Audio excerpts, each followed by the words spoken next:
Nos vamos a ir a una de mis regiones favoritas en Colombia, la región de Santa Marta, un lugar magnífico donde tuve oportunidad, gracias a este trabajo que vengo haciendo, de conocer a un decano de una escuela de negocios que no solo estaba dispuesto a adoptar la velocidad con la que se mueve esta firma, sino que traía una velocidad incluso un poquito más alta.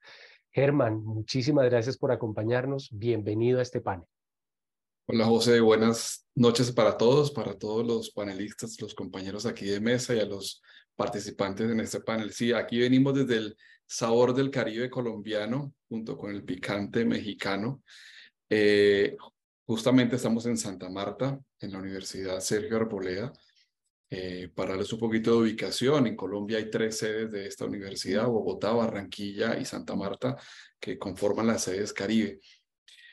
Hablando en estas conversaciones de pasillo que enriquecen mucho con nuestros profesores justamente el tema de la inteligencia artificial, yo les hacía la pregunta abierta y directa que qué tanto la conocían y cómo había impactado esta en el aula de clase. Me llevé varias sorpresas. Una de ellas, una reciente de un profesor que me dice, pero ¿por qué nos preocupamos si la inteligencia artificial está básicamente desde que nació la educación como la entendemos? Yo no entendía a qué se refería. Claro, aquel estudiante que mandaba a hacer el trabajo, ahí estaba la inteligencia artificial comprada Tercerizada, ¿no? de cierta manera, ¿sí? Y esa es una reflexión que me queda y digo, estamos en un momento que de pronto es la mayor preocupación o una de las tantas preocupaciones que hoy se genera dentro de las universidades frente al plagio, ¿sí? O al uso inadecuado de la propiedad intelectual, utilizando de manera quizás errada esas herramientas que nos provee hoy la tecnología. Entonces, desde Santa Marta, lo que esperamos aportar justamente a esta conversación que enriquecerá mucho es nuestra experiencia desde la aplicación, no de la inteligencia artificial, sino desde un proceso de transformación cultural que llevamos teniendo ya hace unos años en un modelo académico y pedagógico en una de las regiones que más necesidades tiene en educación en nuestro país. Ese es nuestro aporte que podemos dar en este proceso. Que en contraste, acá en Colombia hubo una explosión de webinars en las pasadas semanas acerca de ChatGPT y su impacto en la educación superior. Y fundamentalmente se veían dos posturas. Una postura miren, la inteligencia artificial es esto, o sea, les vamos a dar una explicación de qué es la inteligencia artificial, les vamos a dar contexto y seguimos adelante, o sea, ya tema resuelto, ya saben qué es la inteligencia artificial. Y una segunda postura que llamó poderosamente la atención de los consultores en la firma, que era, hombre, ChatGPT es una herramienta que encuentra probabilidades de que una palabra vaya detrás de otra y apunta a esas probabilidades de dar respuestas medianamente coherentes. Digo que llamó mucho la atención de los consultores de la firma porque lo que hemos hecho con ella es más que medianamente coherente. Ahora, tal y como lo decía Leonardo y la postura que él, por la que lo conocí es, hombre, es que el que pregunta es la clave. Esto es una inteligencia aumentada. Si usted pone a ChatGPT encima de una baldosa, pues no aumenta mucho, pero si lo pone en hombros de gigantes, la cosa se pone emocionante.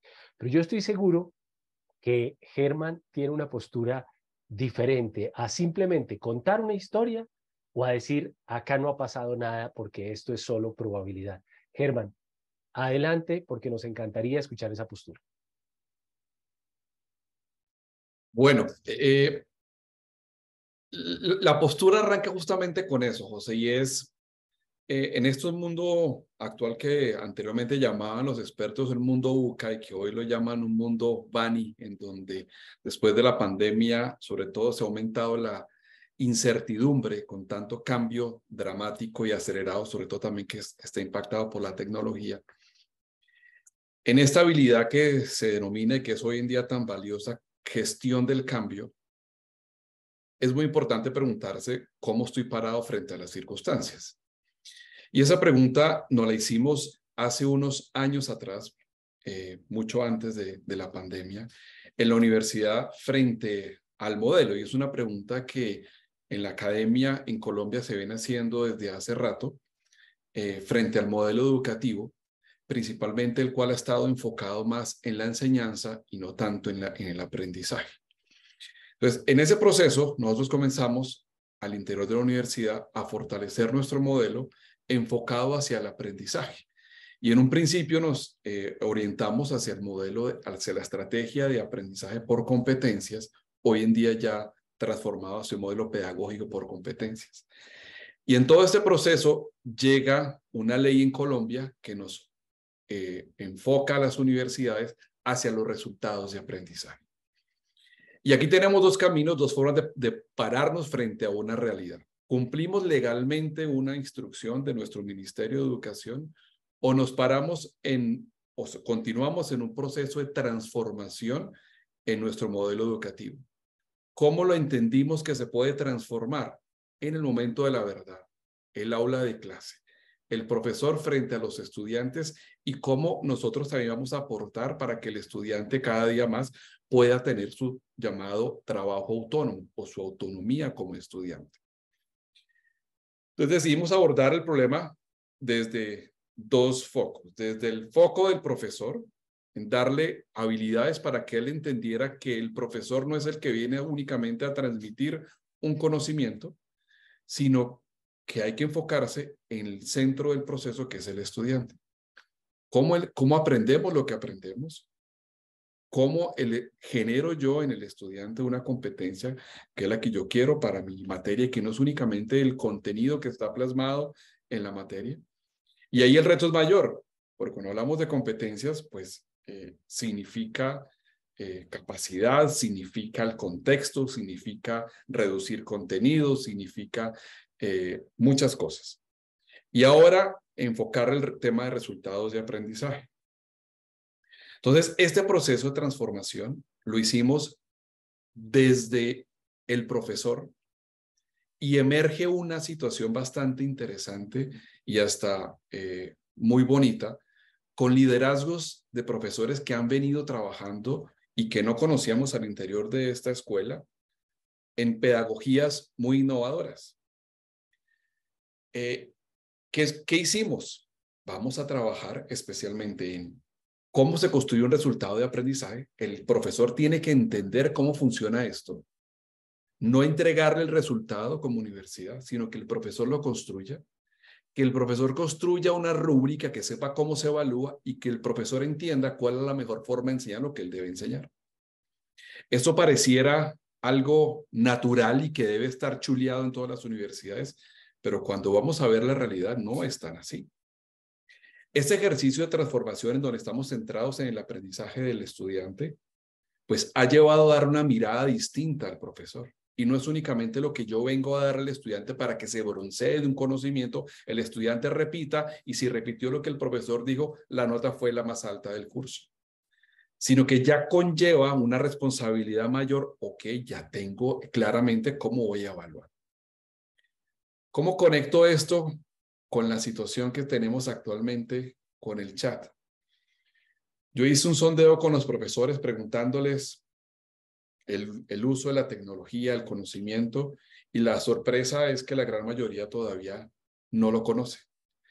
Los estudiantes tampoco lo conocen.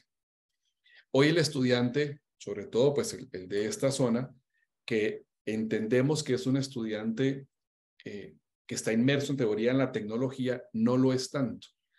Y es parte de los retos que tenemos, tanto la educación hacia los profesores en el uso de la herramienta y el uso correcto de la herramienta hacia el tema pedagógico, tanto al profesor como al estudiante. ¿Cómo lo conecto entonces con este gran temor que se involucra de la llegada de la inteligencia artificial a la educación superior? Que ese proceso de transformación, que quizás es el principal temor, lo hemos podido avanzar en un proceso de transformación cultural hacia el enfoque principalmente en el centro del aprendizaje del estudiante. Si está visto de esta manera, el problema se ha chuleado. Ya el plagio no va a ser problema, porque vamos a encontrar y vamos a observar justamente la inteligencia artificial como una herramienta que nos puede ayudar justamente a poder fortalecer esas habilidades de las que hablaba Leonardo ahora, de el pensamiento crítico, la creatividad, lo que nos hace tan seres humanos que la tecnología nunca va a poder sobrepasar. En eso tenemos que seguir fortaleciendo, en los temas éticos, en las llamadas habilidades socioemocionales o habilidades blandas. Y es una gran oportunidad de poder enfocarnos, acelerar sin más el proceso, porque esto, como con la pandemia, nos obligó a acelerar el proceso. ¿Sí? Veníamos en un proceso, lo que pasa en temas de educación virtual o remota. La pandemia nos obligó a meternos de lleno en el tema a las universidades. Creo que ahora con la inteligencia artificial nos está obligando justamente a que las universidades no permanezcan en el modelo que ya conocemos. Y ahí es donde nace, entiendo, el título de esta mesa redonda.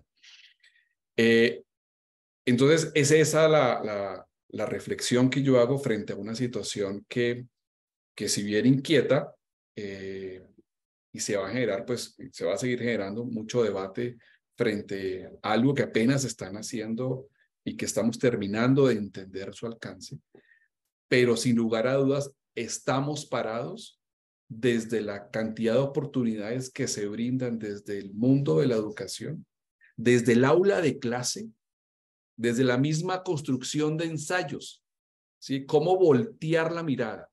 Es que el problema es que ya no se pueden mandar a hacer ensayos. No, yo creo que sí. Los que somos profesores, aquí creo que somos la mayoría, sabemos que de la forma que uno más aprende siendo profesor. Si usted quiere aprender algo, sea profesor. ¿Sí? Y eso está más que probado.